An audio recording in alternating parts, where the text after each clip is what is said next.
It's the Fellowship of the Geek Show, a weekly podcast about comics, the comic book industry, and other geek pop culture. Music courtesy of Manny the Martyr. And now, on with the show!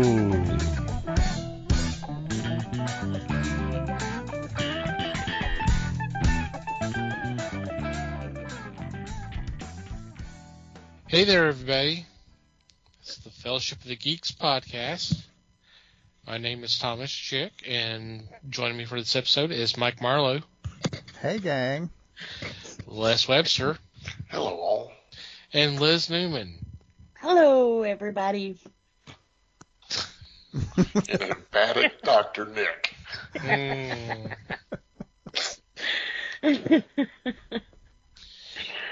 How are you guys doing? Doing well. Oh, Yeah. Same as usual. That bad, huh? Freezing. It is cold. It's go. It's chilly. Yes, it's chilly. I hope everybody's doing okay out there. Normally we kind of do kind of recap of what's been going on, but I figured with this episode releasing the week of Thanksgiving, we would kind of maybe share whatever our plans are, or maybe a Thanksgiving memory or something like that. So, how does that sound? Sure. Sure. Mm-hmm. Of course, Mike has to be the contrary one. I do my best. So, okay, Liz, go ahead. Well, we don't do anything for Thanksgiving. And every year that we even try to do anything for Thanksgiving, it's a disaster. Where the turkey blows up, or there's a bullet in the turkey. So, yeah. Yeah, and you know, the one key person that I have in common with all of this is my sister Michelle. Oh, sure, blame her. Oh, I am. I'm totally blaming her. Sorry, Michelle. Wow. You know, I've worked with chefs. I mean, I'm not like a badass cook, but I know how to cook. I've worked with, you know, some really good chefs and everything. And no, one of them was the main chef down here for Turtle Creek Mansion. So, you know, I've worked with some really good chefs. But we went to her house. We were going to make the turkey. Well, she lived in an apartment at the time, and her kitchen was tiny, and so the stove was tiny. And she's like, well, we'll just make the turkey. We'll start it the night before. Perfect. Start it the night before. It'll be done by morning time. Then we have the oven free. That would have been fine if that's what we stayed with. So instead, turkey's done. Turkey looks beautiful. It's nice and golden and everything else. But now we've got, you know, a couple hours until it's time to eat. So she's like, well, I think I'm just going to turn the oven off and put it back in there. And I was like, well, I don't know about that, but okay, you know. Well, she didn't turn the oven all the way off. She turned it down low to warm. Well, even at warm, a turkey in the oven for a couple of more hours after it's fully cooked. So, comes time to eat. Me and her are getting ready. We've been cooking all day, so we're doing our hair, makeup, that kind of thing. And her daughter comes running into us, and she says, Mommy, the turkey, Dad stuck a knife in the turkey, and it went like this. The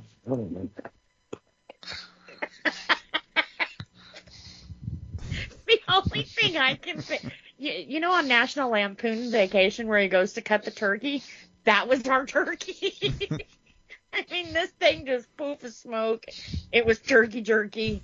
You know, we've got everything done for dinner. She's invited friends and neighbors who didn't have a place to go.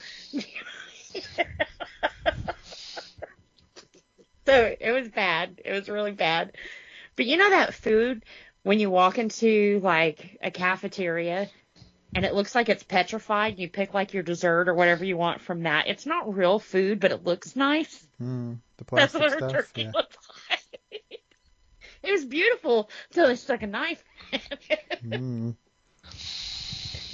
So the year after, I'm thinking, because I got blamed for that turkey too. I had nothing to do with putting the turkey back in the oven the second time, but I got blamed for that. So I thought, okay, next year we're going to do this at my house, and I'm going to take care of the turkey. I've got a bigger stove, bigger kitchen. I'll take care of the turkey. So turkey comes out. I did like the little bikini and tin foil on it. Turkey comes out. It looks beautiful. Has a nice little tan with its bikini on and everything else. I'm so proud of this damn thing. And my father-in-law cuts into the turkey and he kind of stopped. And I just hear this clink. And I'm like, what the hell was that? Turkey's not deflated, so we're doing good. Here comes the Bumpus's dogs. No. Did it sound like a knife breaking? No. I wish. I could have understood that one. He pulls out a bullet casing from the breast of this turkey. Casing. Shot to the heart. I'm mortified. 'Cause how the hell did my turkey get a bullet in it? So I'm on, Butterball Hotline, and I'm like, hey. WTF, dude. And, oh, no, ma'am, our birds are free range. And I said, free range or not? This one's got a bullet in its ass. What the hell am I supposed to do with this? Well, cut around it. Cut around it. Wow. I mean, I don't know about most bullets. Well, I do know about most bullets, but they have lead in them. And I'm not killing my family. I mean, I want to kill my family for Thanksgiving, but I'm not killing my family for Thanksgiving this year. Hey, fuck it. At least this way you can blame it on Butterball. Yeah. Do what? At least this way you could blame it on Butterball. Sue them. Yeah, I mean, true. I would have had an alibi. Mm-hmm. But who the hell would have believed there's a damn turkey or bullet in the turkey? A turkey and a bullet? I would have thought they had a more efficient way of killing them things, but what do I know? Or I don't know if maybe like Kroger guy, shot a frozen turkey. I mean, there was no hole in the packaging. I would have noticed the bullet hole. But I mean, even the turkey itself, I rubbed butter on this thing's ass. I put tin foil all over it and everything else. How did I not notice a bullet hole in the turkey?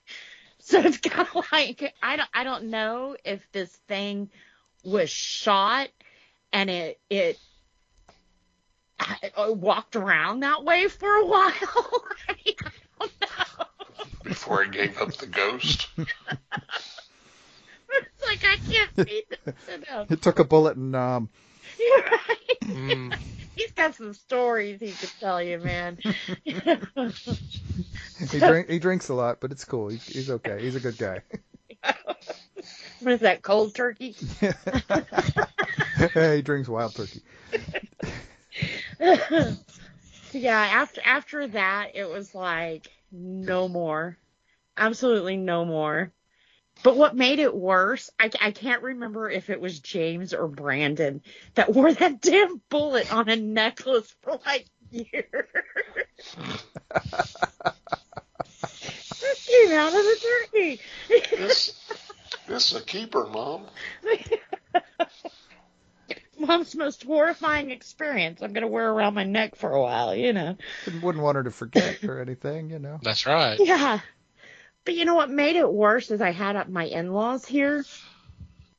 And one of the first years me and Phil got together for Thanksgiving, I do a green bean bundle that you wrap with bacon. And I asked her, I'm not going to cook that beforehand because the bacon's got to be crisp and it'll get rubbery on the way 'cause she's like an hour away. So I asked her for a baking pan, like a cookie sheet. Well, she gave me a cookie sheet, but she's like yuppie, so it's not like a regular, cookie sheet. It's like got no sides or anything on it. And I told her, I said, I'm cooking bacon. This is it'll going to be get fine. runny, right? Yeah. It'll be fine. It'll be fine. So I'm like, okay, her kitchen, her mess, So I make them, and of course, you know what happens. The grease starts coming off this bacon, and it caught the stove on fire. Hitting that burner, and boom. Yeah. Jesus. What makes it worse is Phil's uncle had, breathing problems. So he's in the living room, and I've got the damn stove on fire, and this man can't breathe. So for years after that, it was like, anytime anybody was like, well, who's bringing what? Well, don't ask Liz to bring the breathing. So yeah, I don't do a lot for Thanksgiving anymore. I am not thankful for Thanksgiving. Make sure she brings the reload on that turkey. Mm-hmm. Maybe that's what I should do. I'm just gonna go shoot turkey. Bring the ammo. This Right. year. Mm. It's like family's all crazy right now, so not really a family holiday kind of thing. Yeah, Not Me what and most Brandon. of us would call, but okay. me and Brandon will order some Chinese food and watch the Doctor Who Christmas special on TV. There you go. That don't sound half bad at all. Right? He's my movie buddy. And my gecko hunter. My hero. Ay, ay, ay. No, I think the gecko may have been hunting you. I can save you money on your car insurance. Hear me out. Oh, man. Yeah. I did call Sean, and I was like, hey, can you run a camera down my pipes? Why? To see if there's any geckos in there? No. I'm not running a camera down your pipes. So, If he don't want to know, you probably don't want to know.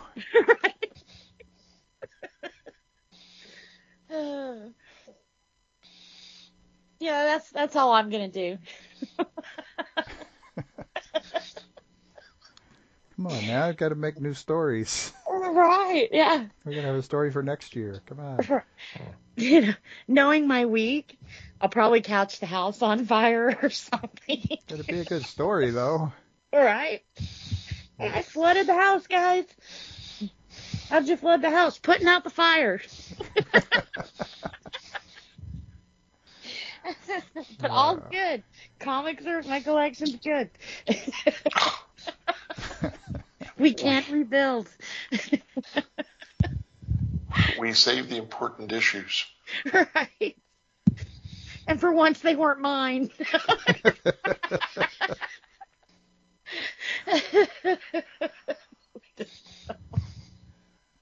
Wow.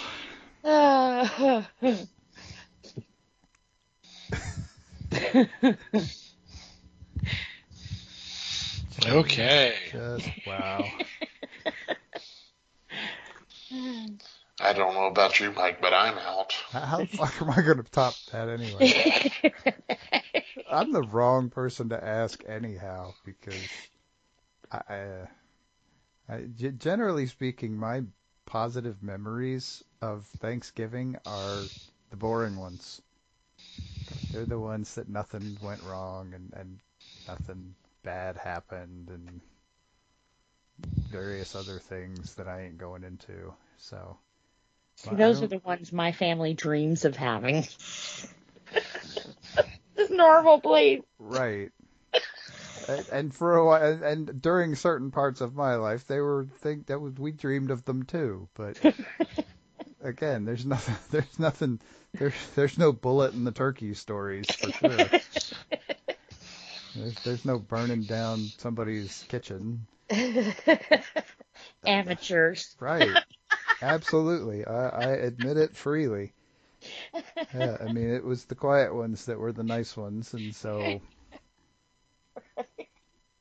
I mean, and honestly, sadly enough, the older I get, the worse holidays get for me because it's just groups of people. Yeah. And I don't want to, I mean, I'm not going to go so far as to say people suck, but I'll say it. People suck. well, people do suck, but I mean, the people I'm spending Thanksgiving with don't suck. Oh, yeah. It's just that there's a lot of them, and Yeah. whoever invented the phrase "the more the merrier" didn't know me, and now I am with people. So the more is not the merrier for sure. It's I'm at the point where it feels like it gets a little more stressful every year, and so. Like, can't we send a card or something? That would be great. It's cheaper than sending an ambulance. So. Right? Or my family bail money. well, yeah, maybe.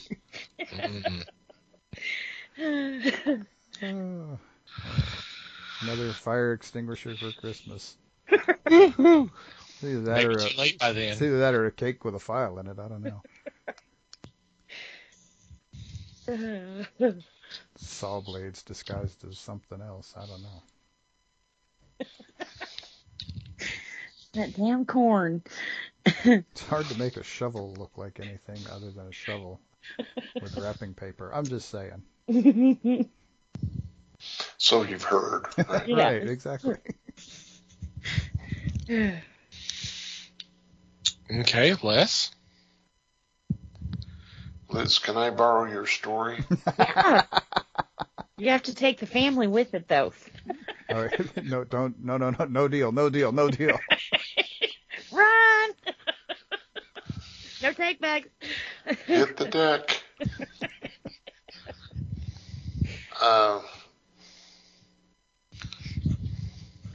Well, this year, I think we're expecting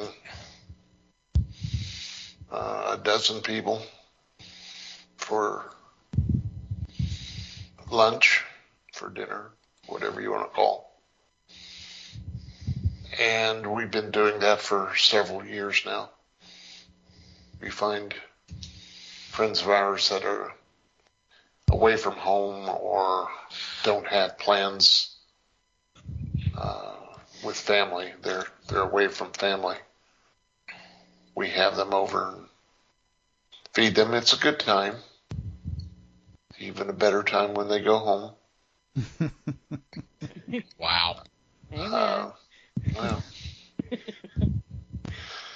And you know who you are out there.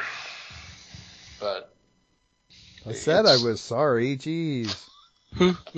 They told me I could dance there. that's what you get for bringing a turkey with a bullet in it. Only for the people I care about. It's smiling at me. Armed and Yeah, dangerous. it's interesting. That's already, we discussed that here, that's already showing on Yeah. one of the channels, one of the cable channels. And I remember going to see that in the theaters. Yep, me too. Thought that was so much fun, so funny, so realistic. Because it kind of does remind me of my family. I'm sorry. All the warts and everything. So, but we'll have our group and just sit back and enjoy. That's cool. And hear a tale. Sit back and hear a tale. That's it. There you go.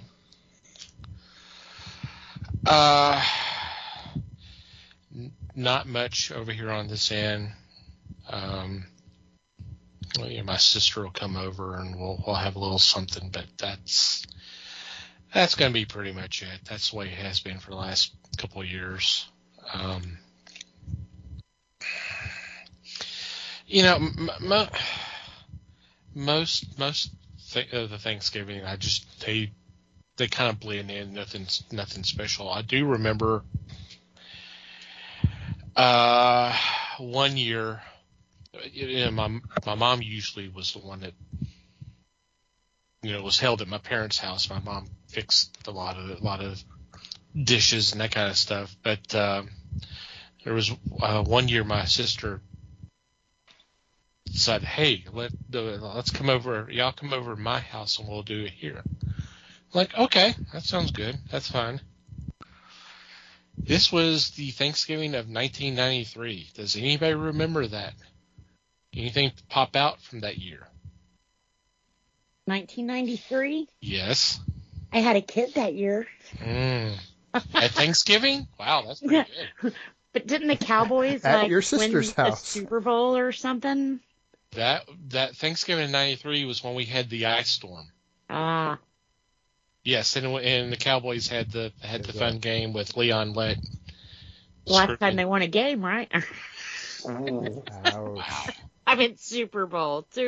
You just alienated half our listening audience. I don't know about that, but well, you alienated less. That's the important part.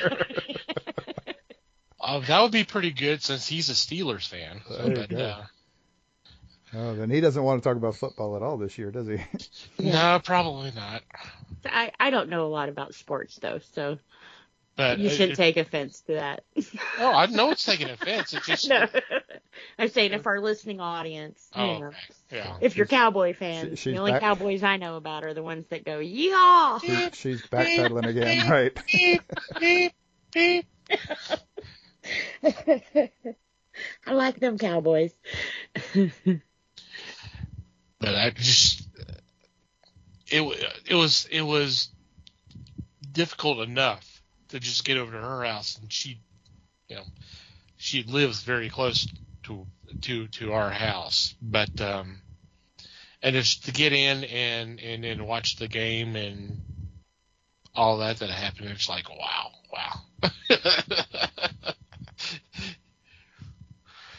Oh, poor Leon Lett. He's never lived that down. Nope. He's actually a pretty good player, and unfortunately, that's what he's known for. Oh yeah. I mean, well, there was a couple of incidences where he screwed up, but yeah, he was a really good player. But he's known for those couple bonehead moments. But oh well. Mm-hmm. So I hope everybody has a great Thanksgiving, safe travels to those who have to travel, and hope you have a great time. And if you're outside the U.S., sorry to rub it in, but yeah, it's all good. Okay, before we get into this week's discussion, I do want to point out that we do have a Discord that y'all are more than welcome to come join us. Post a lot of news items, discussion items, videos, memes. We have fun activities, that kind of stuff. Probably the best way to get a hold of us other than social media. Discord is free to sign up. The apps are free. We do have an open invitation on our homepage, www.thefellowshipofthegeeks.net. So, yeah, come join us. Come join the fun. Mm-hmm. Come tell us your Thanksgiving stories. Yep, and you may want to join us just in case Twitter decides to disappear, which ain't gonna happen. But who knows what's going on with Twitter? I mean, it's been interesting to say the least the last couple of weeks, seeing what's happened. But not saying that's a good thing or a bad thing. I'm just saying these are interesting times, right? Mm-hmm. Just saying it's a thing. It's a thing. All right. We are doing our final casting call of the year. Woohoo. Mm-hmm. That's okay. We got more next year, so we're good. Yay. Much rejoicing. Mm-hmm. Yay. Man. Yay. For those who are not familiar, what we do is basically every other month, I come up with a cast and call. Most of these are comic book related, and I'll put them in a certain either like TV or movie in a certain time period, and I throw the list out to the guys, and we kind of we do a casting call. We put together what we think would be a good cast for our show or movie or what have you, because we've done at least one animated, but it's been mainly live action, either movies or TV show or streaming series, that kind of thing. So this one is a little bit more obscure, I guess. And I actually did this with Les in mind. We are basing off the team known as Challengers of the Unknown, who first appeared in the mid-50s. Was originally in Showcase, I believe. I believe so. They had a few stories in the comic book Showcase Presents before they were spun off into their own book. And they appear from time to time. They've made appearances in animation. I know they were in the New Frontier animated movie, if I'm not mistaken.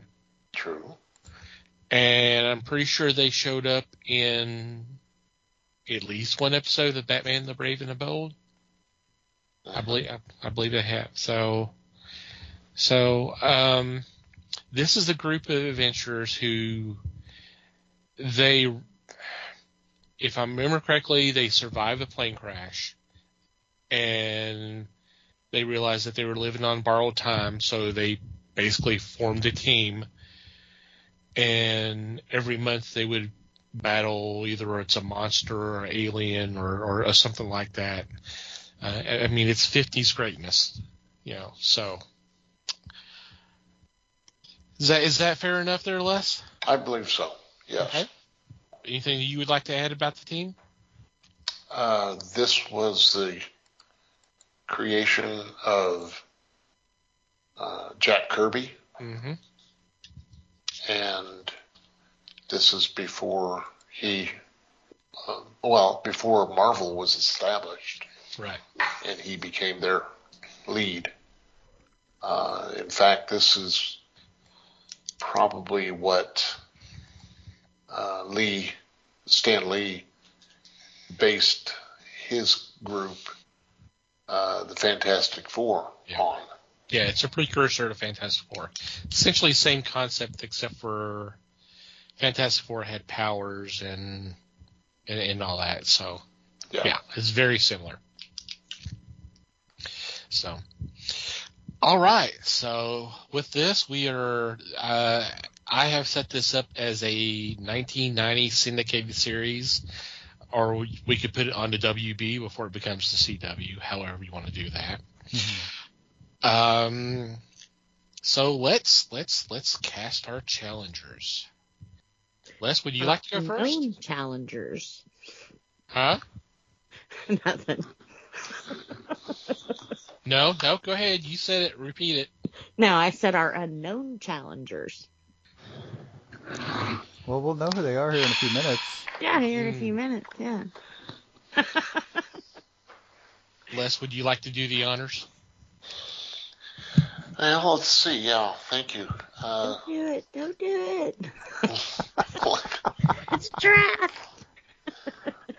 Looking back at actors from the 90s, I came up, believe it or not, with two groups of challengers. Okay. Plus one for current, if we did it here in 2019, like we're recording it.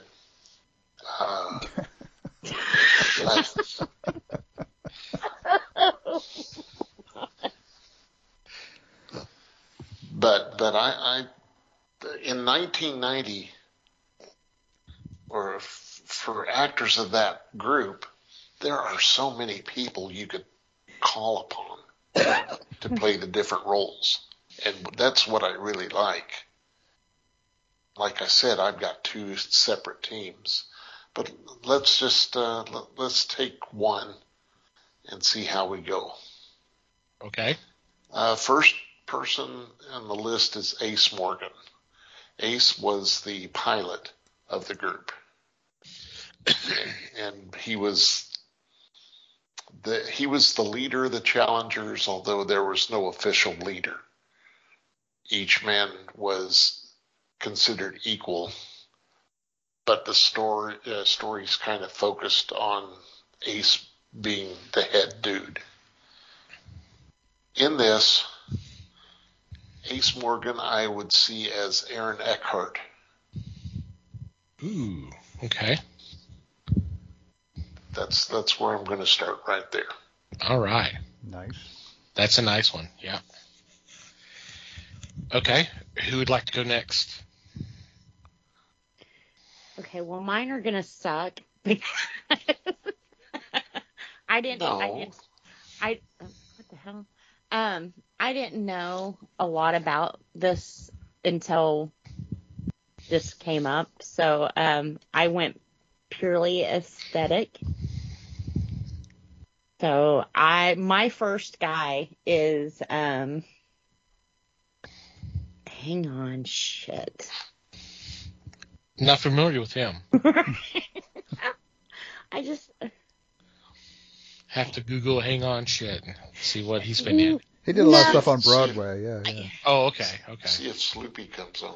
I put this all in my OneNote, and I buried it and couldn't find it, and La. there it is. One note. Okay. La. My Ace Morgan is going to be Luke Hemsworth. Okay. Yeah, I was trying to look for a good-looking blonde, so happened to be watching Westworld, and there he was. And that's interesting, but to me, I'm going to say that dye jobs are possible on these. Yes, Sure. true. If they're required at all. I mean, Right. True. I've got one that's gonna probably take a dye job, but that's okay. Doesn't necessarily have to. Well, I thought it'd be nice to give him a part instead of his brothers all the time, you know. Okay. Cool. All right. So my choice for the pilot / leader / all around great guy, set in 1990. I picked Tom Berenger for this one. Nice. Very nice. I thought he was kind of coming into his own at that point as an actor and getting pretty popular. So I figured let's have one kind of star for the thing and go nuts. Yeah. Well, for me, that is a good one. I like Tom a lot. He's a good actor, so that's a good choice. For me, I didn't. I made it's one of the first choices I made, but I didn't think about the pilot connection until later on. I was like, oh, okay, well, yeah, that works then. I went for kind of the looks and one that kind of looks like a leader, even though, like Les said, it's not really it's more a Democratic team than it is, just a set leader. I went with Val Kilmer. Oh, Yeah. Okay. I like that. Ace, Ice, why not? Mm-hmm. Man. Let's call the whole thing off. Yep, another guy who was kind of hitting his stride at that point. Oh yeah, yeah, He had done some stuff. yeah. Alrighty, Les. Let's reach on down to Prof. Haley. Okay. And these are mainly actors that I've got that deserve more attention than right now than they're receiving. But for his wit and his delivery, I went with John Cusack. Okay. Yeah. To me, John Cusack is, to me, one of the funniest men. And he can do serious acting, there's no doubt. Just watch the series on Amazon Prime, where he's a doctor that's trying to squelch a virus. And now I can't think of the name of the show. But there's where I go with John Cusack. Okay.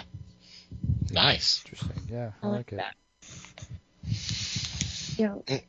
Okay, Liz. John Adams, didn't he? Cusack. If I'm thinking right. Old teen throb from all the John Adams movies. John Hughes. John Hughes. John Adams. Yeah, I don't remember the movie, the film career of our third president. I know he had a bit part in 1776, but that's about it. Name only, huh? Nice. Wow. Yeah, as himself. Yes. Mm-hmm. Well, with this one, I went with one a little, well, like I said, mainly for looks of what the guy looks like, but I also took into account that he was a professor and he was smart and funny too. So I went with Clark Gregg. Okay. He did Shield well. Yeah, I like it. Yeah.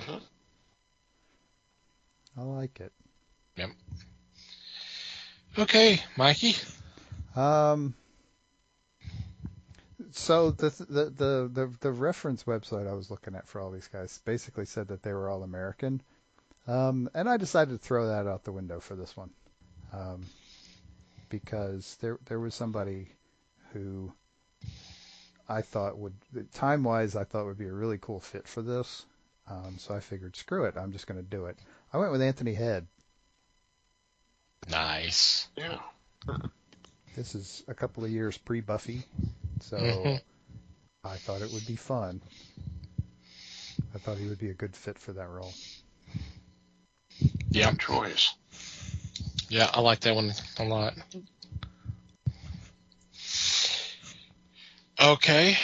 Well, I'm kind of glad that you kind of went a little international, because I kind of did the same thing for Prof. When I sat down and started working on this, I kept getting this one vision, this one image, and I was like, okay, fuck it, I'll go with it. And I think it would have been really cool. I went with Pierce Brosnan. Nice. Oh. Okay.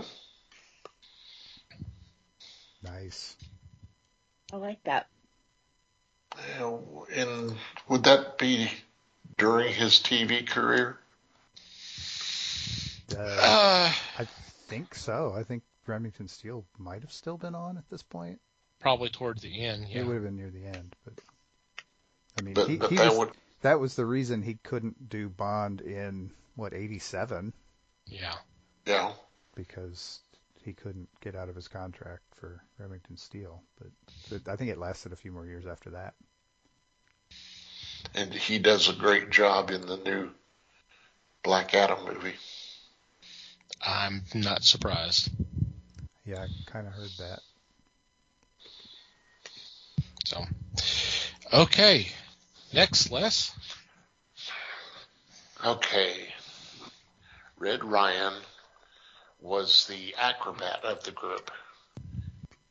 And when I give these backgrounds, you've got to remember they do other things than just what I tell you. Mm-hmm. But pay no attention to the other things, just listen to what I tell you. He tells us that every week before we start recording, I swear. That's right. And I got them whipped into shape, so now it's your time. For Red, I went a little obscure, but I thought it was a good choice, and I went to Giovanni Ribisi. Oh, Okay. yeah. That's interesting. Because he's got the physical attributes, and I think that this would be a decent fit for him too. That is an interesting choice. I do like that. Okay, Liz. I forgot to mention that mine's being cast for 2020. I thought that's what That's it was fine. for. So, my red. Some of us kind of guessed that already, but it's cool. Okay. Yeah. My red, I went with a guy who's pretty well known for being red right now, and I went with KJ Apa. He could be an acrobat. Okay. I'm sorry, I'm not familiar. He plays Archie on Riverdale right now, or did. Okay. When Riverdale was on. Yep. Yeah. Okay. Yeah, Okay. that's funny because I pull him up and that the very first image is him with a not very good red dye job. So that's kind of fitting.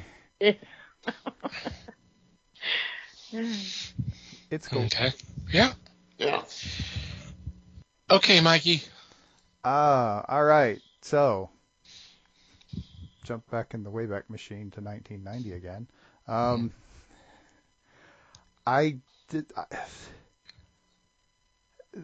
I'm not exactly sure why this person popped into my head for Red. He doesn't have red hair. He's the one you could easily dye his hair red or do something to make it work. It would be fine, or not. It doesn't really. Well, I mean, it might matter a little with this with a character actually nicknamed Red, but it might be more important. But for some reason, this guy jumped into my head, and I think it was because he had this 1990 was, I mean, I don't want to call it a lull in his career, but he had kind of had his moment of fame, again, pretty much mostly in John Hughes movies, but then kind of came back later on and did some interesting stuff as well, and he's also kind of I don't want to say smaller guy, but maybe a little more lanky, and so I figured that would fit the acrobat thing a little bit. I chose Anthony Michael Hall. Okay. Okay. Yeah. Because I think the dude can act a little bit, and Mm-hmm. at this point he was still young enough to do some like stunt work, or at least make it look good. Yeah. So I thought Right. it'd be fun. Mm-hmm. I like him. And he and Tommy. John Cusack did that movie together. I kind of snickered a little bit when Les talked about making an obscure choice, because mine's a little obscure too. one of his big claim to fame happened 7 years earlier. And it's actually a movie we've already mentioned in this episode. I went with Zach Ward. Scott Fargus from A Christmas Story, the bully. Interesting. Mhm. He's got the red hair. Yeah. He would be a little bit on the younger side because he would have been about 20 at the time. But I think he could do it. He's a pretty good actor. Cool. I like it. Too. Okay, so is Rocky next, Les? Rocky is next. All right. And I know he's not known for stature, but to me, he's one of those that is a star of the 90s, but not really known, and that was Ethan Embry. Okay. Ethan Embry played to me, the best actor, best title of an actor, best role of an actor in That Thing You Do. He played, as they called him, the bass player. Cool. Yeah. All right. Yeah. Like that. All right. Liz? See, when I looked at this guy, they said he was, an Olympic wrestler? Yes. Yeah. And he had the nickname of Rocky? You guys guess where I went with this. Uh-oh. His name was Leslie, but go ahead. Well, I went with the other Rock and wrestler, and I went with Dwayne Johnson.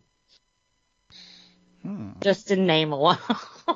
Yeah, he was made for that. The funny thing is, it would have been a more interesting role for him in 1990 than it would be now. Yeah. Okay, well, that So, one I did for 90. Yeah. I mean, now I would think he would be way too old, but 30 years ago, sure. Yeah. I mean, I have no idea how old the guy is, but he was big in the 90s in the wrestling thing. He That was was. the 90s, wasn't it? Am I wrong? No, That I is think true. you're right. Yeah. Okay. So, yeah, get a really young Dwayne Johnson, sure. I'd believe it. Yeah. Okay. Mikey. I went a totally different direction from that. Okay. Nah. You went with Hulk Hogan? I pay Undertaker. Mr. T. Randy No. Savage.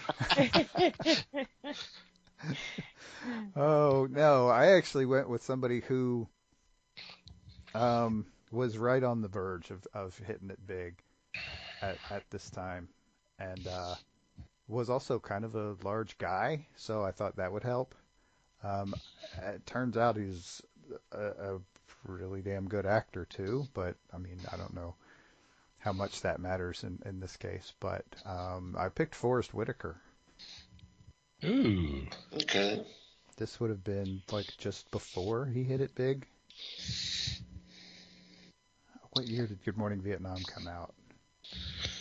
Was it 92? 88, 89, somewhere around God, was it or that? maybe 86 or 86. Hang on. 87. Wow. Okay, I was thinking it was a couple of years later than that, but still, that was a movie. That was like the first movie that anybody in this country saw him in. Yeah. I would say his breakout role was probably The Crying Game, which was, I believe, 92. So it's kind of in that transition. Would have been, I think, kind of cool. Yeah. And he he would definitely give some depth to the character. However you want to go with it. Nice. I like that. Yeah, no doubt. For me, I've always, as we mentioned before, these are like the precursor to the Fantastic Four. So this is essentially this team's Ben Grimm. So when I started working on this is the first one that came. This is the first one I actually said, okay, I want this guy. I went with Michael Chiklis. Okay. The commish. This would have been before the commish. Yep. Before the okay, wow. Yeah, commish was 91 to 96. Okay. Interesting then. This would have been just right after his appearance on Wise Guy. Separate episodes on the Wise Guy. Cool. Good choice. And then he went on later to play Ben Grimm, but yeah. Mm-hmm. Yeah. Some guys get all the luck. Neat. Also, dude can act a little bit, so Yeah. it's cool. Oh, he was great as Ben Grimm. Hmm. Yeah. He was I mean, pretty good on the commish, as I recall. Oh, anything he does is great, but I didn't watch a hell of a lot of that show, but right. I seem to recall he was pretty popular at the time. Okay. Next, Les. Next is Jane Robbins, the semi member of the team. She would appear occasionally in the stories, but she was someone that was quick-witted, and in this time, I decided to go with Christy Swanson. Okay. Cool. Yeah. Alrighty. Liz. All right. For mine, I went with one. She's done a lot of like TV acting and soap operas and that kind of thing. She was also in The Wolf of Wall Street, and I went with Madison McKinley. Okay. Neat. Cute little blonde. Okay. Who hopefully can play a scientist, but yeah. Yeah, you know. If I'd said that, I'd be marched off to jail, but go ahead.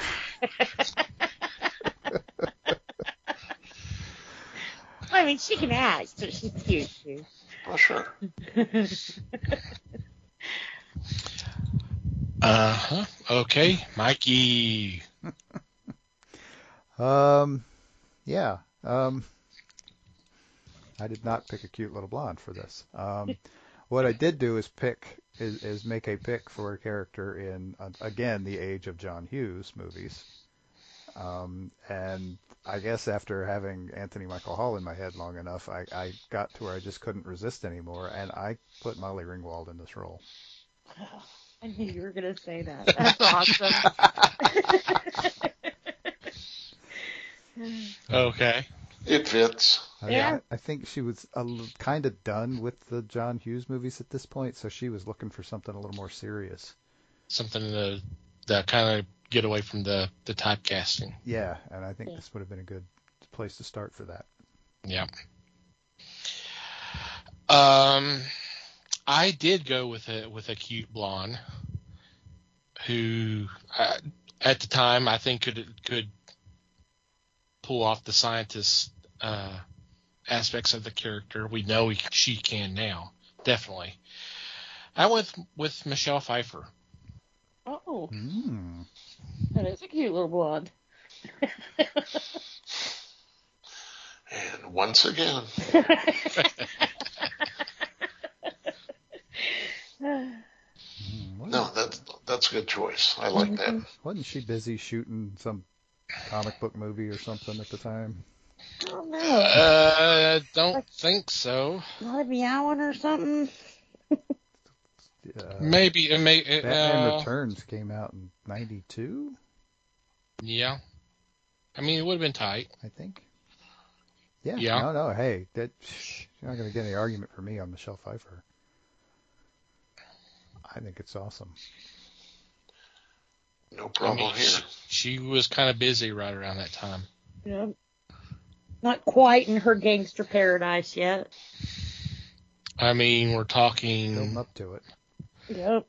Married to the Mob, Tequila Sunrise, Dangerous Liaisons all came out in '88. The famous Fabulous Baker Boys in '89. Russia House in '90. Frankie and Johnny in '91. Then, yeah, Batman Returns and Love Field in '92, and then Age of Innocence in '93. Yeah, I mean, she was kind of busy at the time. She was busy, and some of those were really good movies, too. Mm-hmm. So, you know. Yep. Cool. All right. Les? What we have now is one of the villains, Multi-Man, who, correct me if I'm wrong, had the ability to take another visage upon a death. Is that right? When he died, he looked different. When he was killed off and comes back again, it was like a different personality or something like that, something along those lines. Yeah. And to me, this is reminiscent of the character that DC had for a very short run. I want to say something like Renaissance Man. Something like that, yeah. Do you remember that guy? Vaguely. So I'm not imagining things, thank God. Not about that, anyway. Well, I have to watch it because of my age. But wow, he's rolling the best over himself. That's impressive. I was just going to joke about the drinking, but you know, it's all good. Go ahead. Why not? One of the actors around this time period that I really enjoyed in the movie Career Opportunities was Dermot Mulroney. I don't know if you've seen that, but that is an extremely funny movie. Yet he can act. So that's who I decided to peg in that position. Nice. Sounds pretty good to me. Mm-hmm. Yeah. Okay. Liz. Well, when I looked up this character, all of the pictures that came up and everything else, I don't know if this guy's going to fit him or not. But the name that kept popping into my head, and I think he's played in just about everything and has guest starred in everything else that he hasn't played in. But he passed away not too long ago, but he would have been alive in 2020. So I went with Leslie Jordan. Yeah. Yeah. Okay. That would be a really interesting take on this character. I like it. Yeah. He could have done it in '90 too, but Yeah, definitely. Sure. That would be fun. Mm-hmm. Like I said, he's done in everything, so he has range. You know? Yeah. Yep. He's a personality, no doubt. Yeah. Okay, Mikey. All right. This was one that I kind of wasn't really sure how to process the whole resurrection thing. So I decided, screw it. Let's just fire the whole shot in one go and just pick a really, really cool actor to be a really, really sinister bad guy. And for some reason, the person I wanted to see try that is Leonard Nimoy. Oh, Oh, that would have been cool. I would have. Very interesting. And Michael, thank you. You came up with the name. I did? Resurrection Man. Oh, yeah. Ah, Yeah. okay. There you go. Okay. Cool. Words are fun. Mm-hmm. But they can get you in trouble. Yeah, all the time.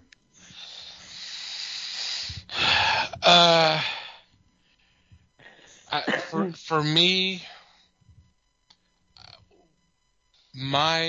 most of what I knew of Multi-Man was basically how it was handled in the Justice League run, the Justice League International run, especially the one shot, where it was basically they kind of handle it a little bit more like mood swings, but I do know the more traditional character. So I thought this would be kind of fun to kind of mix some of that all together, to where you just really don't know who you're dealing with from the time to time, whether he's been resurrected or not. So with that in mind, I went with Jim Carrey. Cool. Okay. Absolutely. Why not? That would be fun. Oaken. Oh, this would have been a few years before The Mask. Yeah. Uh-huh. This would have been right smack in the middle of the In Living Color years, I think. Actually, that might have been right. after. The Living Color was from 90 to 94. Oh, so it's wow. So Right it's at the the beginning. beginning. So, Yeah. Okay. Fresh-faced Could have been kid. discovered here, yeah. Mhm. Yeah. Mm-hmm. Cool. Yeah, because before that would have been Earth the Girls Duck Are Easy, right? Yeah, Duck Factory. Yeah. Earth Girls Are Easy. The Deadpool. Peggy Sue Got Married. Jim Carrey was in Peggy Sue Got Married? Yes. Who was he in that? Walter Getz. Once Bitten. Huh. The Yeah. Lauren Hutton, vampire and oh God, Cleavon Little. Yep. Which the movie is fun to watch just for Cleavon Little, but hey, it's Cleavon Little. So Most movies with Cleavon Little in them are fun to watch just for Cleavon Little, but okay. Yeah, I mean, only really good thing about Fletch Lives is him, right? Pretty much. Yeah. Okay. All right. And Les? Rounding it out is the robot of Multi-Man. And this was Multi-Woman. They really went out on a limb to find a name for this character. See, again with the words. They're Mhm. great. I know. It astounds me. For this, I went with the co-star, Dermot Mulroney, in Career Opportunities, and that is Jennifer Connelly. Nice. Yeah. Mainly because she's a good-looking girl. So there. He said It's it. easy to say, He right? said it. She's a hottie. She's a hottie. Alrighty, Liz. Well, I didn't know about the robot. To me, she kind of looked Amazon. So you know where my mind leapt to first. I was like, Lucy Lawless. You know, she's dark-headed, big like that. But I didn't, because I was still stuck with wrestlers. so I went with Gina Carano, Okay. who would have been liked in 2020. Sure.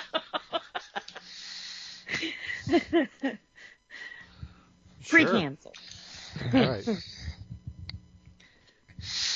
Alrighty, Mikey. Okay, so I did not miss the fact that it was a robot. But I didn't really find much else about her, so I was like, okay, I get to make stuff up now.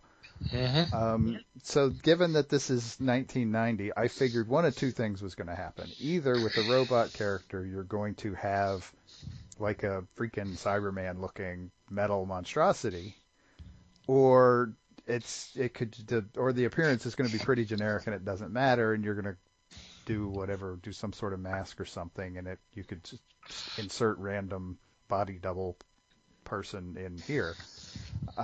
So what I decided to do was pick a voice actor for this, Okay. so that they could put her in any form they wanted, and even change forms from week to week if they wanted to. It wouldn't make any difference. And I went a little off the beaten path for a voice actor for this, Okay. because this person is not known for being a voice actor, but I thought it would be really fun to put Carrie Fisher in, or put her voice in as the voice of this character. Okay. Yeah, That's cool. I like that. I do too. Yeah, I didn't figure I'd get much back No. from picking Carrie Fisher, but yeah. If you want me to, I will, but okay. No, it's okay. Okay. All right. For me, I decided to be cute because, like you said, there's not really a whole heck of a lot out there regarding. You decided to be Carrie- your own cute little blonde? No. Woo-hoo. I decided to be, like I said, I decided to be cute. I went with Sean Young. Cool. Well, she was upset with not being Catwoman, but okay. Right. I think that was the cute part. Mm-hmm. Maybe this would appease her. Well, between that and then them, her and Carrie being in the Ace Ventura movies. So. Mm-hmm. She was in Stripes. Yes, she was. Mm-hmm. Now, if I may, Okay. Mm-hmm. to run adjacent to Liz's choices, I'm going to give you mine for the current. To make her feel better? That's nice. Yeah. I'm with you there, lady. Okay, for me, You got my back. that's it. Ace Morgan is Hugo Weaving. Ooh. Ooh. Professor Haley is Sam Whitmer. Mm-hmm. Okay. I got so wrapped up in his storyline on Supergirl that I said, this guy can act. Let's see, Red Ryan, I've got Wyatt Russell. Okay. Cool. Coming up on Rocky is Alexander Skarsgård. Nice. Yeah. Jane Robbins. Ana de Armas. So Okay. nice. Yeah. Multi-Man, Sebastian Stan. Ooh, okay. And Multi-Woman, let's keep it in the family, Samara Weaving. Interesting. Yes. Just for fun. Mhm. Yep. Very nice. Very nice all the way around. Some really good choices. I liked them. Yep. Dude. I'd watch some of these shows. Mm-hmm. I'd even buy a TV. What's a TV? It's something. Although, I think you guys owe me a thank you. 2020, and who did I leave off my list? You're welcome. I could have put him anywhere. You could have. Even this multi-woman? Okay. Yeah, Absolutely. it's a robot. Multi-woman. You know. Wow.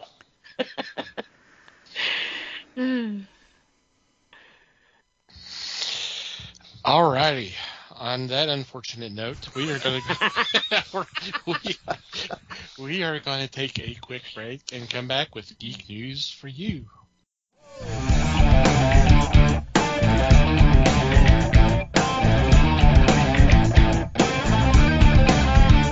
And we're back, and it's time for geek news for you. In this segment, we bring a couple of news items to the table for discussion. And for this week, it is Les and myself. And Les, would you like to go first? Yeah, thank you. Sure. I found on a posting by Screen Rant a listing of 10 canceled animated DC projects, as they say, that could have been great. And I look at this list and I go, if they had given some thought to it, this would have outshone some of the other stuff that's been appearing in the theaters or on television. To give you an example, I'll just give you 3 examples of this. One is the Fleischer's Studio Batman films. Mm-hmm. This was something that should have been taken up. Yeah. This is Fleischer's had done films for Superman, which were extremely good, extremely solid, and in 8 minutes they could tell you a complete story. The artwork for Fleischer was also kind of the basis for the Batman animated series. So this could have been something that spawned even more greatness. Now, this isn't the one that Jensen was supposed to do, right? Back in 41. Okay. Well, I thought this was new animation they were canceling. Okay, never mind. Well, you had my heart stopped there. It is new. But he's talking about from the Fleischer Studios, and they were doing the Superman back in 39 and 40. That's Okay. what he's talking about, that time period. So, yeah. Yeah, they're talking about doing new stuff building on that. Yeah. Well, that's what I'm saying. The new stuff they've cut wasn't the stuff that Jensen was supposed to do for him, though, right? He was voicing Batman again for something. If he was already doing it, then it wasn't cut. He hasn't yet. He's done it, but this was a new project. Well, they better not cut my boy. I'll have to She'll look cut into you. that. Remember Bell Money and Thanksgiving we just talked about? Oh, Lord. I think Liz is already thinking road trip. I got time off. We got to get that ankle bracelet back on her, I'm just saying. Ankle bracelet or the home ankle bracelet? Ankle monitor. Thank you. Because restraining orders expire, right?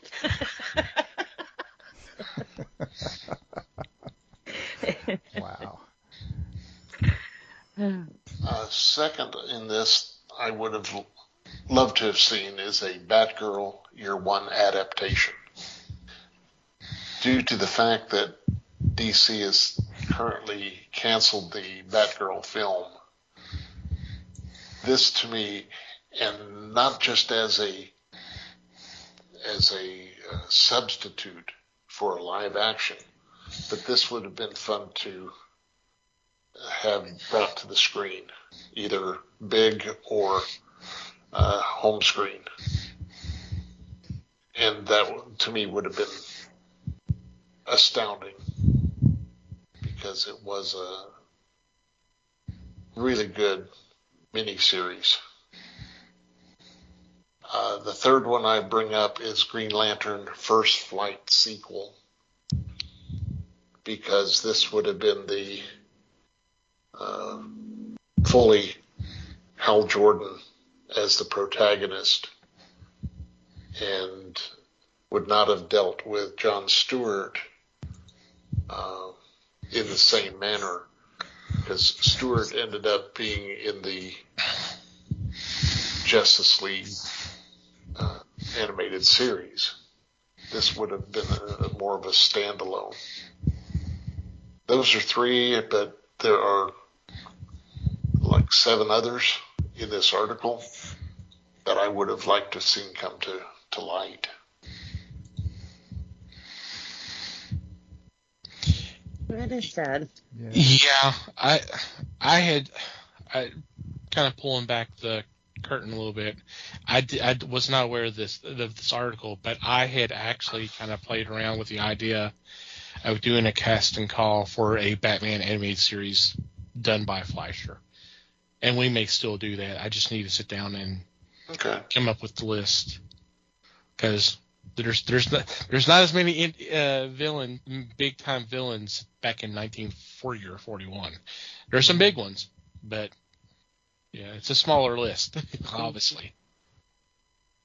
Oh. Yeah, you think about it, and I can readily come to mind with 2. So there was 2 in the very first issue of Batman. So yeah, I may still play with it and try to come up with something. That may be something we'll do next year. We'll see. See if I can get it to come up. But yeah, that would have been cool, and it would have worked. I think you said it. The Batman animated series was basically an homage to the Fleischer films. Yes. Oh. Alrighty. For my news article, this is actually courtesy from Deadline, but it cites a piece from the New York Times, and it's regarding Steven Spielberg, who is complaining about the streaming services, and in HBO Max in particular, and kind of condemns them for taking the attitude of, for last year, remember last year, the entire movie slate was in theaters and on streaming services, and felt that was hurting the experience and actually hurting the filmmakers, because, hey, people are not going to the theaters to watch these films and have this great movie experience. They're watching it at home.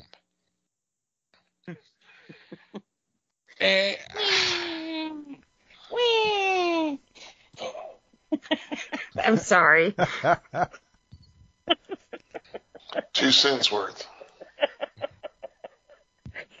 So I mean, I understand what he's saying, but you know, I mean, we've talked about this before. I mean, Pandora's box has been opened. There's no way you can get it back. You can't close it again. There's people, and there's some here in this group right now, who just are not interested in going to the theater. And honestly, you know, because they talk about, hey, to a degree, I understand, because it's great to be in opening day audiences where everything is new to everybody, so the audience, you react with the audience as well. But at the same time, and we just saw it with Black Adam, everybody and their uncle had their goddamn phones out, and they were either texting or doing other shit, or actually recording the damn movie, or recording reactions to the movie. That is what's going on with the movie experience now. Yeah. And nobody is actually curtailing this. Yep. So why put up with that? for going to a movie that's anywhere from $10 to $20 a ticket Or or more, Or more. and then at least twice that much for just popcorn and a drink, or God knows how much for an actual meal. And then, yeah, I mean, you got great seats, and you're not having to see over somebody's head, but you have the idiots with the phones, or the idiots that are talking, or that kind of stuff. You know, Yeah. and some of that stuff has been there forever, but not the phones. It's the cell phones is a more recent thing, and it's becoming a bigger and bigger problem with the whole YouTube thing. Because hey, I can record the ending of this movie, put it on YouTube, and it can be on for about 4 or 5 hours before someone realizes, hey, someone just spoiled the ending. We need to take that off because that's a legal issue. And then it's gone, but it'll be back the next day or the day after. Because newsflash, Halloween Ends ending was on YouTube a couple hours after it was released. I know, I saw it. Yeah. I was like, are you fucking kidding me? That is just the world we live in now.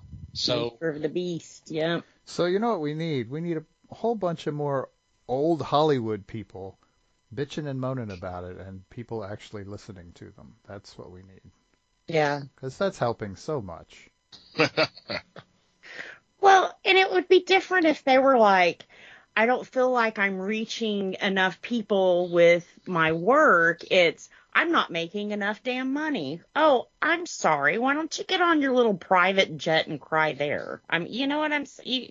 I can't even see where he's coming from because well, he oh. from the quotes he was saying, he was talking about the experience, and he actually talked about older people's experience going to the theaters as opposed to the 20-somethings. And I'm sorry, if the 20-somethings are the more likely to go to them. Right. That's where your money's coming from, honestly.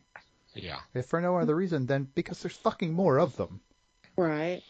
And some people really enjoy that, and that's great. But for me to go to a movie, it's panic and anxiety and sticky floors, you know? And now Not you're necessarily in that order. right. But now you want me to sit next to someone who before I was uncomfortable anyways, but now I don't know if they're sick, where they've been, or they wash their hands, you know. It's let me be at home in my jammies. I mean, Make my own popcorn with M&Ms, and That's I'm the good. other problem is that the movie theaters get cranky about her showing up in her jammies all the time. Right. They're like, damn, put some shoes on. Right. Hey, You wouldn't have to worry about the screw sticky you, floors Debbie. if you had your damn bunny slippers on, would you? I mean, go ahead, Les. I was going to say, Liz, you can sit with me. I don't wash my hands, so. Well, if you go with people you know, that's cool. But usually it's me and Brandon, and Sure. which leaves someone's going to have to sit by the weirdo, you know, and it's usually me. And then they feel like they want to talk to me, and it's like, I don't know what about my face said that I want to talk to you. You know? But it's not an enjoyable experience for me. I'd rather be at home and be able to pause the movie if I want to, or hell, even turn it off if I don't like it and not waste $60, you know? Yeah. So take that, Stephen. Right.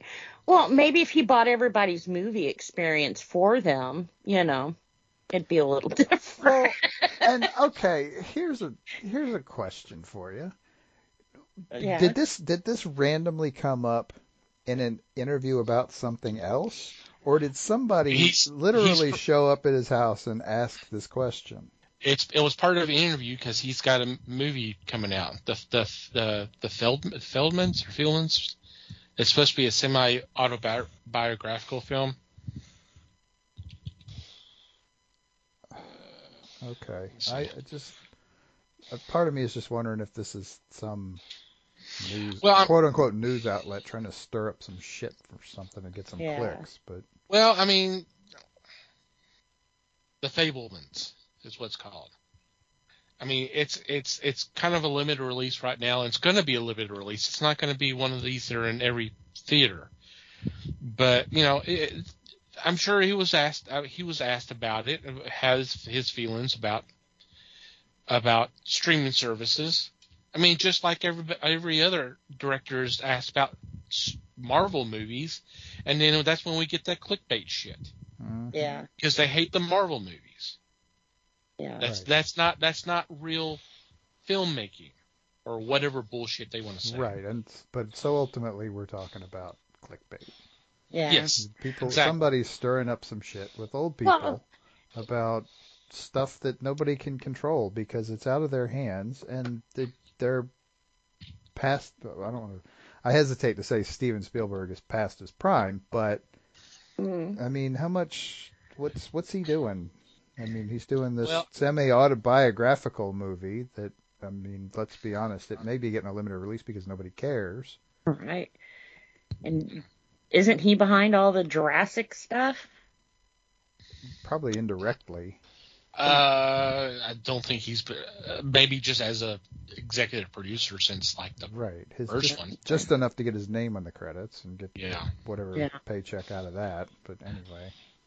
You know, if the movie-going experience was like it was in, say, the 50s or 60s, where people actually went in, sat down, watched the film, was nice and quiet, presumably, and enjoyed the film and enjoyed the experience, that would be different. It's not that way now. Right, and that's how these guys, the guys they're talking to, are all in their 60s and 70s, because, I mean, the other one that pops into my head is Scorsese. Oh, God, yes. And the deal is that, yes, that wonderful 40s, 50s, 60s movie theater experience is why they got into film in the first place. And that's awesome. But guess what? It's not fucking like that anymore. It's not. And Spielberg and Scorsese do not have to adapt to that. It doesn't matter at all. And what they need to do is stop getting suckered into being clickbait. I agree. Well, and they need to quit blaming the consumer because it's not always our fault either. I remember when the kids were little, the three of us could go to lunch, go watch a movie, have popcorn and a Slurpee, all under $50. And now, like I said, now me and Brandon go just to the movies with popcorn and it's $50. What's changed? What are you giving me more? I'm still a movie and a popcorn. But now it's like the value is no longer there. Before it was a cheap thing you could go and do and have fun. Now it's like, shit, I got a budget for this shit. And, you know. Well, but you could say that about everything because, right, you know. That's just... But it's a movie. Well, I used to buy comic books at 35 cents a piece. Less money than that. That's those days are long gone. So, you know, but it's they're giving just you more. The paper quality got better. The cover quality got better. It was no longer a little rag magazine. Some of that was incidental. But it's kind of. And in the theaters, you've got improved sound, you've got improved screening. Right. You got in some places it's a recliner instead of a chair. Yeah. You actually can get an actual deal for any of that. Well, you didn't ask. You didn't ask for Jurassic Park either. Yeah. So it's kind of like they gave us something that nobody asked for and then floated the cost off to us and then blame us because we can't afford that anymore. It's no longer a cheap thing to do. Well, now you just suck because you're lazy and want to stay at home. No, it's because your shit ain't worth watching $50. You know, I can buy the DVD for $20. It's no longer, you know, it's even starting to get harder and harder to find DVDs, honestly. Yeah. Yeah, because most of it's digital because that's where everything's headed, you know. It. Yep. But now the streaming services have caught up with the digital copies, and Right, and it's getting easier to lock that shit down. yep. And I know a lot of times I shit on creators, and I'm not trying to do that. It upsets me when we're talking about multimillionaires who are crying about not making enough money. And then as, you know, as a fan or a consumer, you feel like shit because, you know, they're making you feel like shit. They're guilting you into buying more comics or going to their crappy movie. And it's like, I'm tired of the guilt circle. You know, I helped This make him a country- multi-million-dollar, you know. This country was built on the guilt circle. Yeah. And I want off. I'm done. You know? You're not old enough to be done. Well, yeah, you know. Ask my mom and dad. I'm done. Mm, Guilt circle We're- over. We're I done when wanna I hold say on to we're my done. money. So are we done, Les? Nope. Okay, we keep on we gotta talking. keep going. Damn. Okay. I just want to say that the reason that these films were on television, or on cable systems, on streaming systems, is because at that time it was not a necessity, Mm-hmm. but it was an item that the producers, directors, everybody was willing to put out there so people would not forget what the experience was like. And I think that's one of the best things they could have done.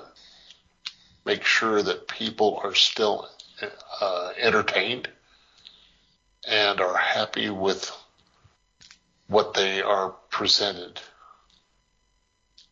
It's gone past that now. They don't have to do that anymore. They were considerate, and they've already filled, and I can't say it's an obligation, but they filled us with the love of movies again. It was bleak. It was really bleak at one time. Yeah. So I'm going to say he has a reason, and I think he's right. I think it's time to get away from that and start living again. Liz, I know you have a problem getting out, and I understand that. Yeah. But you have to think about, for me it was tough. Just get out there and try it. One day I just said, that's it. I got to go do it. Yeah. And Well, for me, I'm not scared of COVID anymore. It's just that's good. I don't like people. I love mankind. It's people I can't stand. Yeah. Right. Yeah. I just, you know, it's not an anxiety of I'm going to get sick. It's an anxiety of I've got to Get the hell away from me. people. Right. Anxiety of I may kill this asshole. Yeah. So I can't slap him. I can't kill him Out at because the he won't put his goddamn phone up. Right. Because that text is so goddamn important. Yeah. So to me, it's just a whole different of, you know, it's a want, it's not a need, you know. Right. Okay. And it's a want that you've found a different way to Yeah. appease. Because I pay out the ass for all kinds of streaming services. You know? Well, that's a choice, really. But anyway. It is. But see, that's where my money goes now. I don't go and spend $50 a pop at a movie. I've now got Disney Plus where I can watch 10 movies if I want to for $10 a month, you know. Right, and also keep a small child entertained for hours on end. Yeah. Amen. Yep. Yeah, the deal is that we all have our own reasons for doing what we do, and that's fine. The issue is when somebody who's not really directly related to that starts whining about it for no good reason, and then some jackoff on the internet finds a way to monetize that. Yeah, cherry picks it. Right, pulls it out of a conversation about something else and gets 3 million clicks off of it on the internet, and fuck that noise. My decision to whether I want to go to a movie theater or not is my decision. Yeah. And I don't need some jackoff telling me that Spielberg says I should go, because I don't care what Spielberg thinks. I'm glad he's made the movies he's made. I'm glad he's done this, and I'm glad he's been successful at it. Yeah, and he has made some really great movies. Some fantastic movies. Yeah. And I'm very grateful for that. And I've paid my money for a lot into of them. the nerd I am today. And I don't give a damn whether he wants me to go back to the movie theater right now. Yeah. I really don't.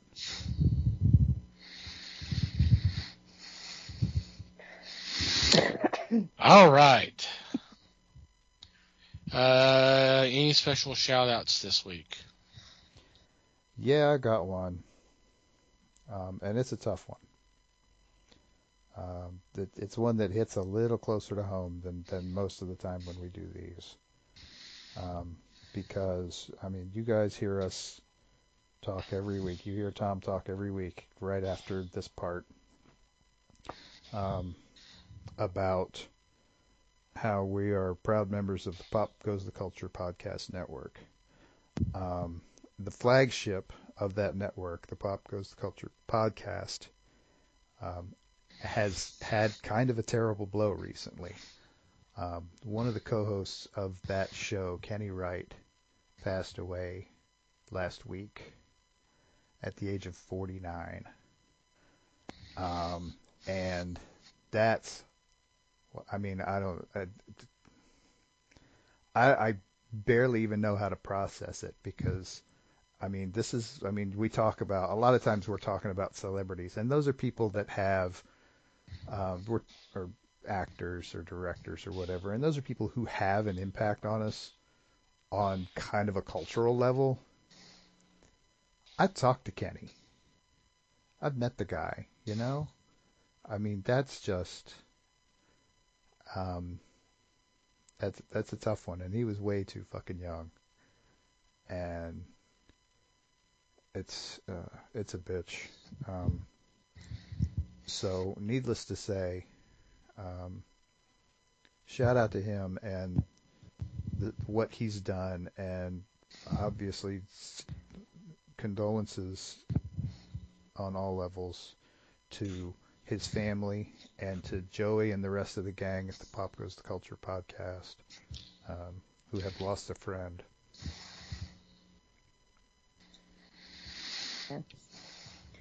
Very sad. Yeah, that's tough. 49 is very, very young. It is. Well said. Mm-hmm. Yeah. Any other shout outs? No.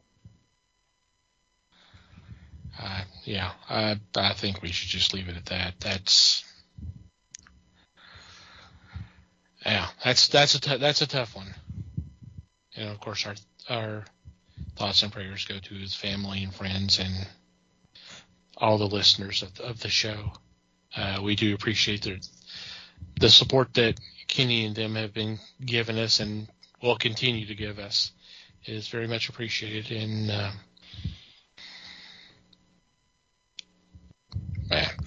I don't know what else to say. All right. Well, we'll move on to our regular shout-outs, and obviously the first one we do is Pop Goes to Culture for allowing us to be part of a great group of network of podcasts.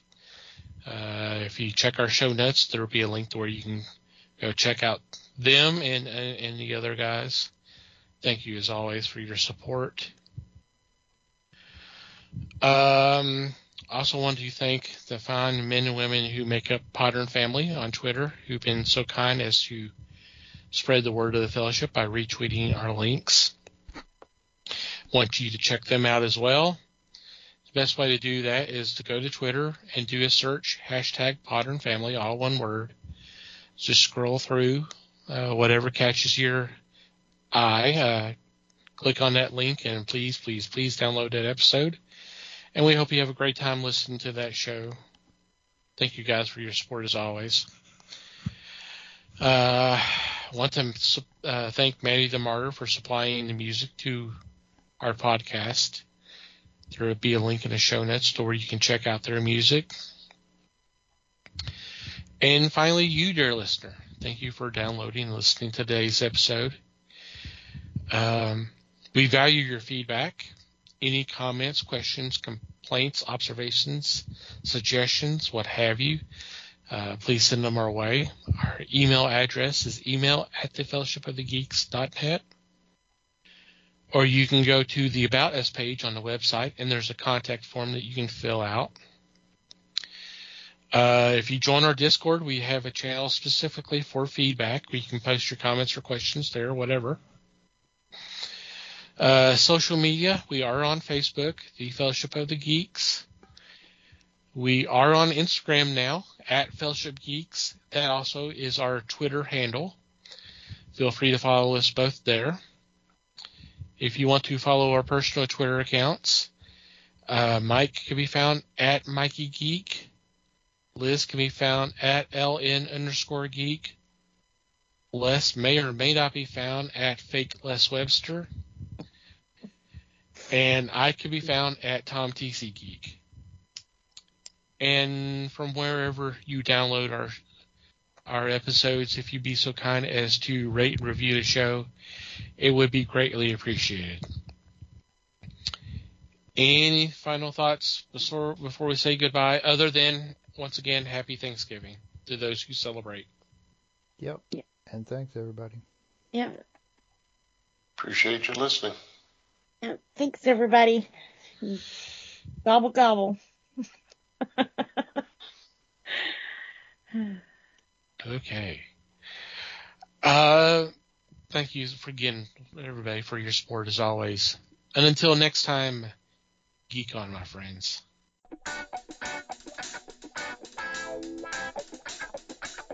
We thank you for listening to the show. Comments, suggestions, and questions can be sent to email@thefellowshipofthegeeks.net. You can follow us on Facebook @The Fellowship of the Geeks and on Twitter @FellowshipGeeks. Until next time,